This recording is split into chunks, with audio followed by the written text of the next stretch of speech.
Welcome to week 7. My name is Riya Gupta, and today we shall discuss the dining etiquette of the Mughal middle class.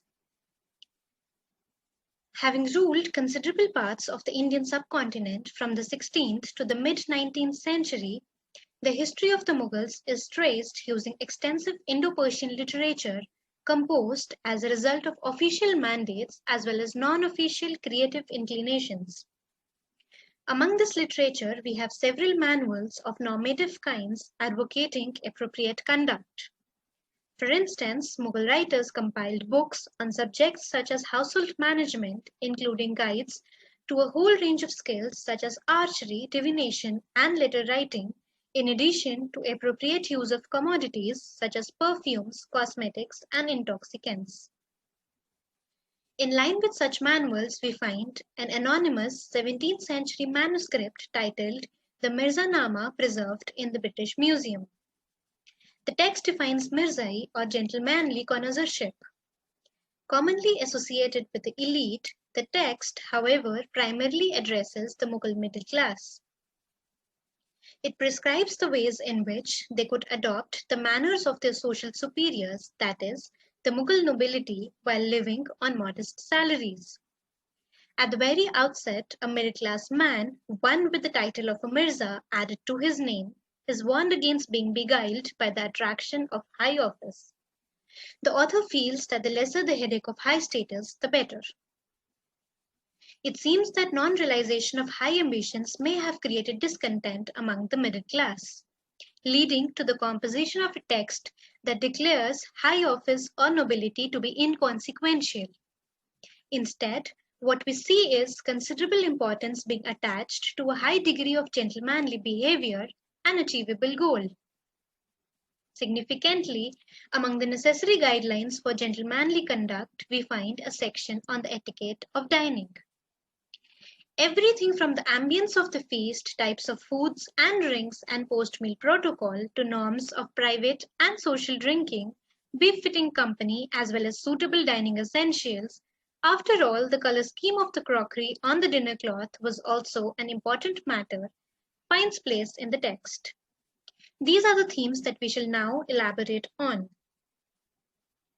While the Mizanama declares the consuming of alcohol to be a bad habit for a Mughal middle class gentleman, in the case where one was unable to eliminate it from one's routine, even through medication, it suggests exercising caution. Practicing wise indulgence, as far as possible, drinking at home has been declared favorable, preferably in the company of a Mirza's sweethearts. Additionally, the wine should be perfumed. It seems that the smell of the wine on a person's breath was considered displeasing, as the text also advises against the use of tobacco with a bad smell. The wine should also suit a Mirza's digestive constitution, yet he should not consume it daily, as it was beneath his dignity to drink like the rabble of the marketplace. The text also pronounces the appropriate season for drinking to be monsoon, when the sky was cloudy and it was drizzling, and the appropriate time to be evening. Social drinking was of course not prohibited. It may in fact have been quite prevalent, as the text goes on to state that if a Mirza happened to be in the company of friends and acquaintances, where he was obliged to be considerate towards them, he should not join the party in the circulation of the bottle. Stated otherwise, he should keep his bottle separate. At the same time, his companions should be allowed to drink in accordance with their choice without any sort of peer pressure, for it could lead to evil. Social drinking as a norm among the Mughal middle class becomes further apparent with a text recommending that if a Mirza was organizing a drinking feast, he should adorn it with a gold embroidered tablecloth, pleasing glass bottles and cups, jewel studded jugs, and goblets to the best of his affordability. Additionally, the snacks that would accompany the drinks should not include kebabs, as they were thought to be gluttonous, distastefully besmearing the hands of the consumers. Rather, quince and pomegranates have been declared to be appropriate fruits for relish alongside salted pistachios. A Mirza should also always provide perfumes in his parties, keeping them fragrant, so much so that whoever left the feast would depart, bearing the fragrant smell of scent and flower, signifying both the grandness of the occasion and the lofty status of the host.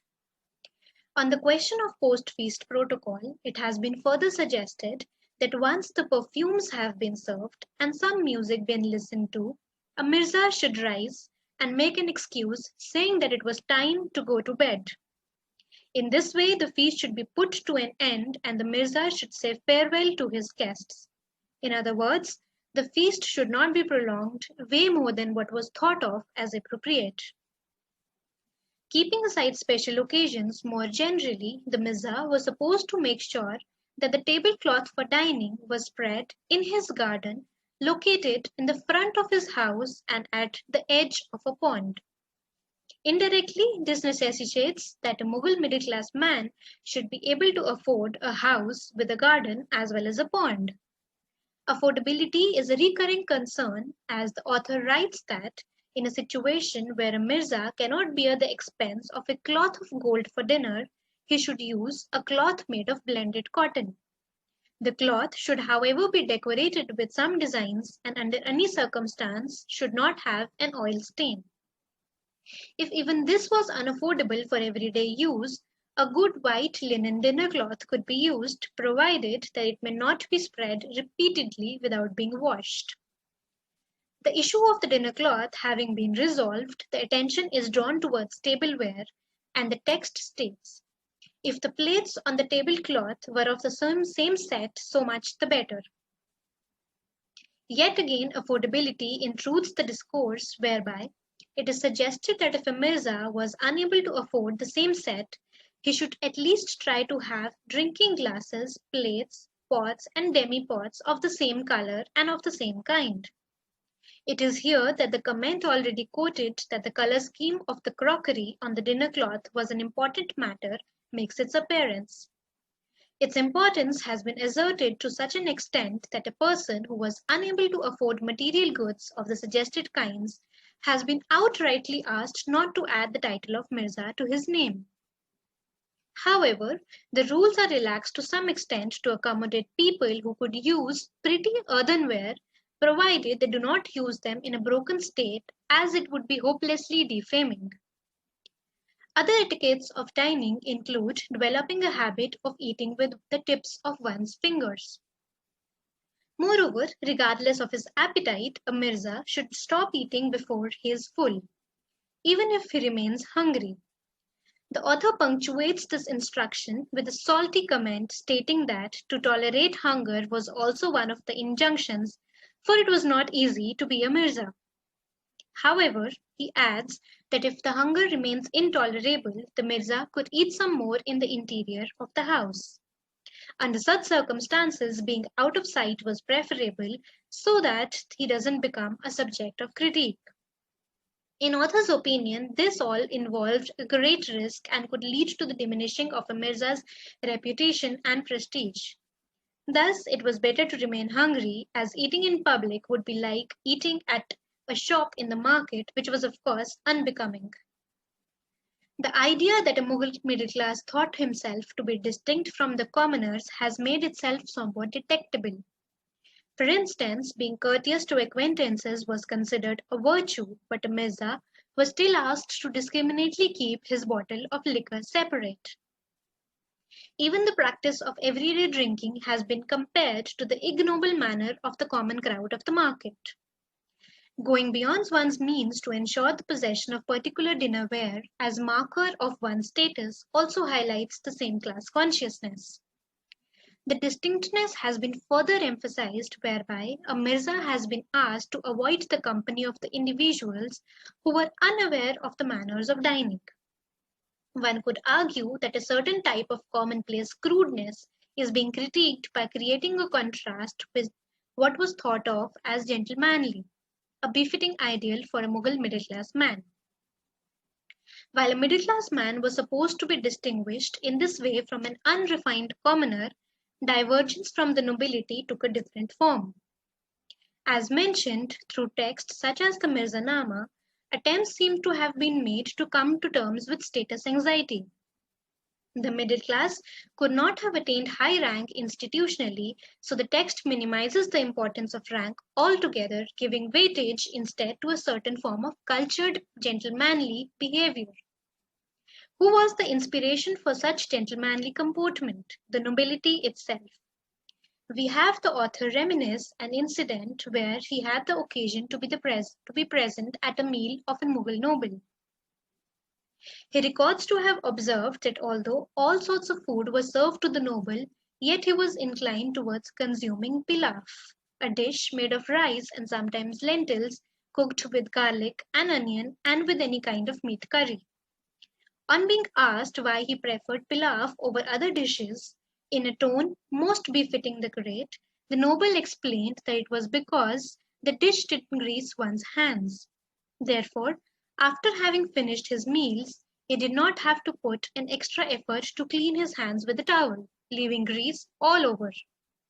The author concludes that it was a blemish to cleanse the hands with a towel after having washed them. It could be highlighted here that one of the Mughal post-meal practices was in fact to dry hands in the smoke of incense in a censer instead of using a napkin.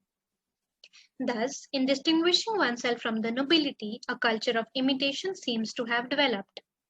One would pretend not wanting to achieve a noble rank, yet one would endeavor to adopt their lifestyle. The mastery over connoisseurship was therefore seen as a virtue for any cultured imperial servant, irrespective of class. In conclusion, historical research so far has brought into light the food practices of the Mughal elite, that is, the emperors and the nobility. However, the study of the Mughal middle class has remained marginal. Analyzing sources such as the Mirzanama and concentration on micro aspects of their lifestyle preferences, such as the etiquette of dining, thus helps us reconstruct their socio-cultural history. Thank you for watching. Please join me on Friday at 7:30 for a Zoom discussion.